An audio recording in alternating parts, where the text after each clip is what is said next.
Aujourd'hui, nous allons étudier les lois de Kirchhoff qui nous permettent de déterminer les courants dans un circuit. Tout d'abord, on rappelle certaines notions et certaines définitions et conventions pour pouvoir travailler avec les lois de Kirchhoff. La première chose qu'on doit rappeler, c'est le sens conventionnel du courant.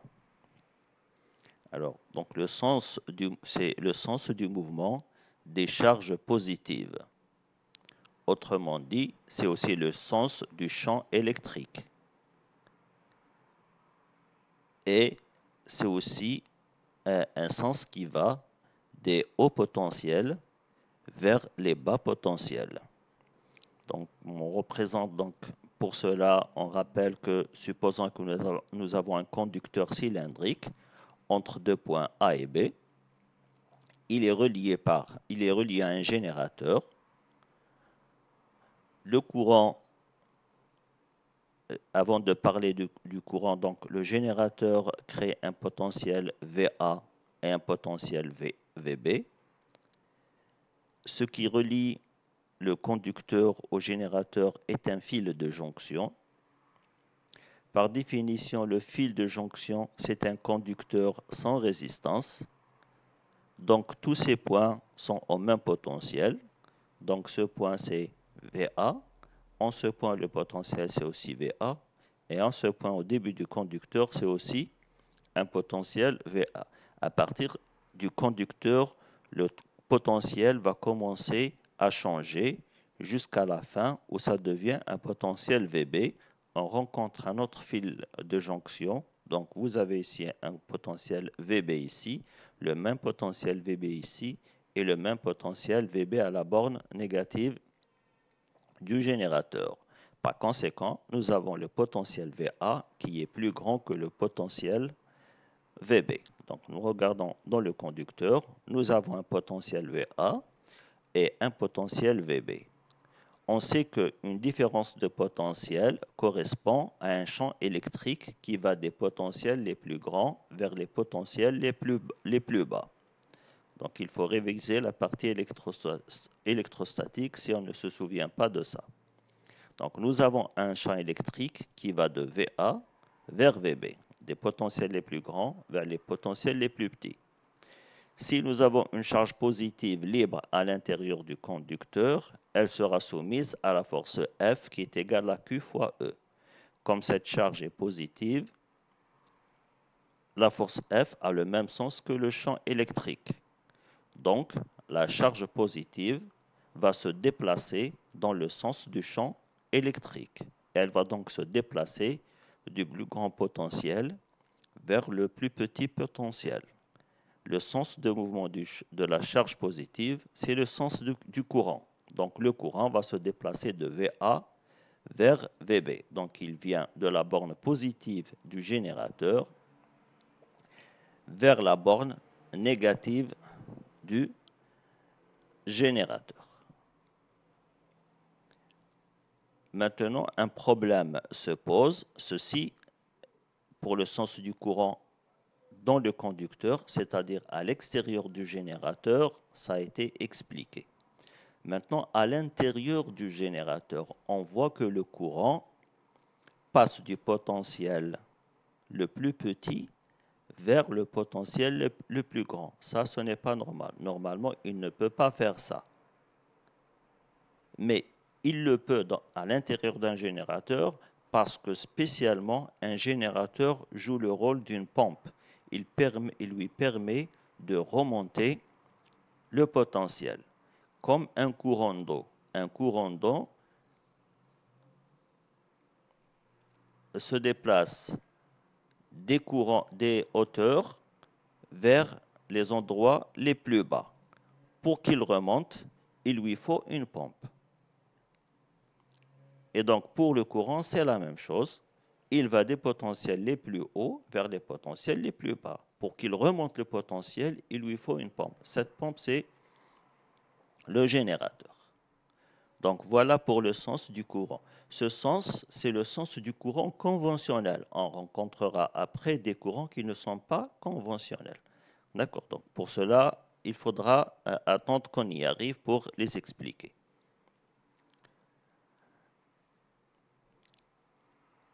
Dans un réseau complexe, il y a ce qu'on appelle des nœuds.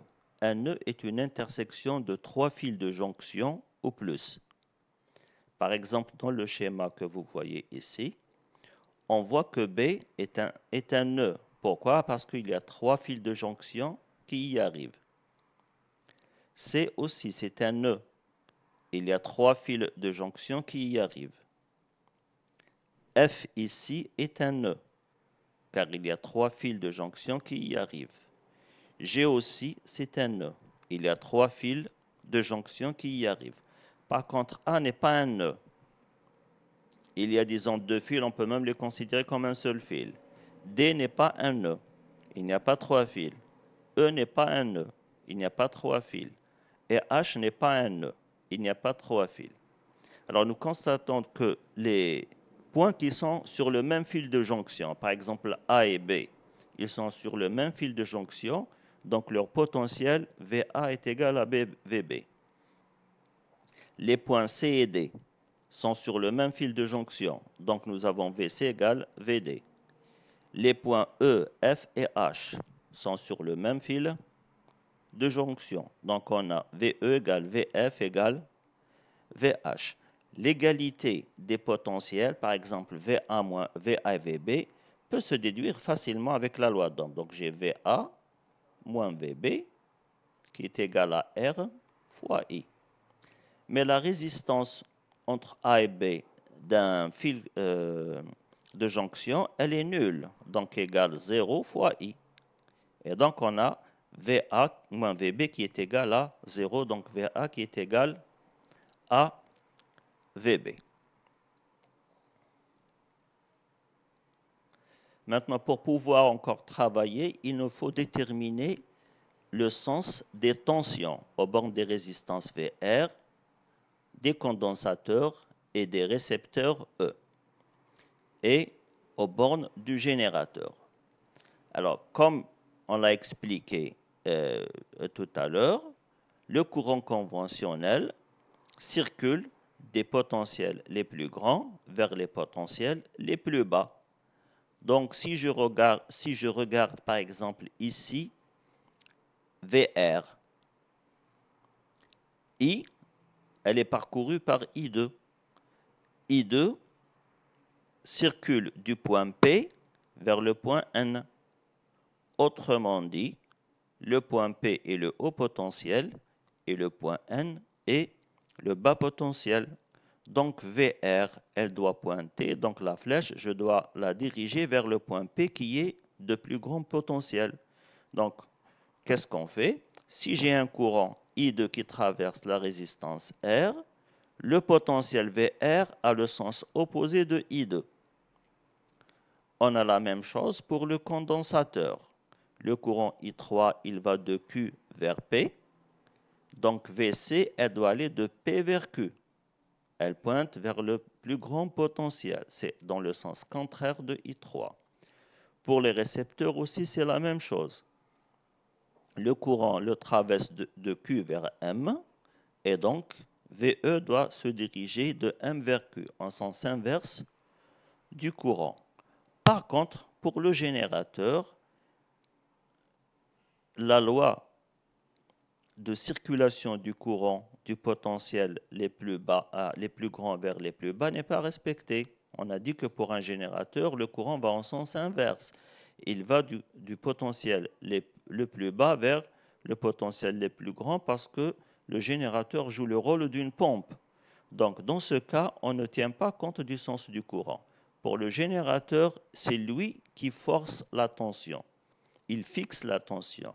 Sa tension, elle est dirigée de la borne négative vers la borne positive, quel que soit le sens du courant. Donc, on aura toujours ça.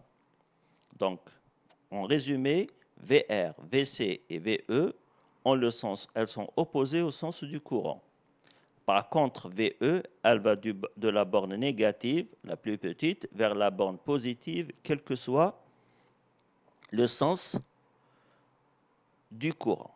Donc, on termine cette séance avec ces conventions et on parlera des lois de Kirchhoff dans la prochaine.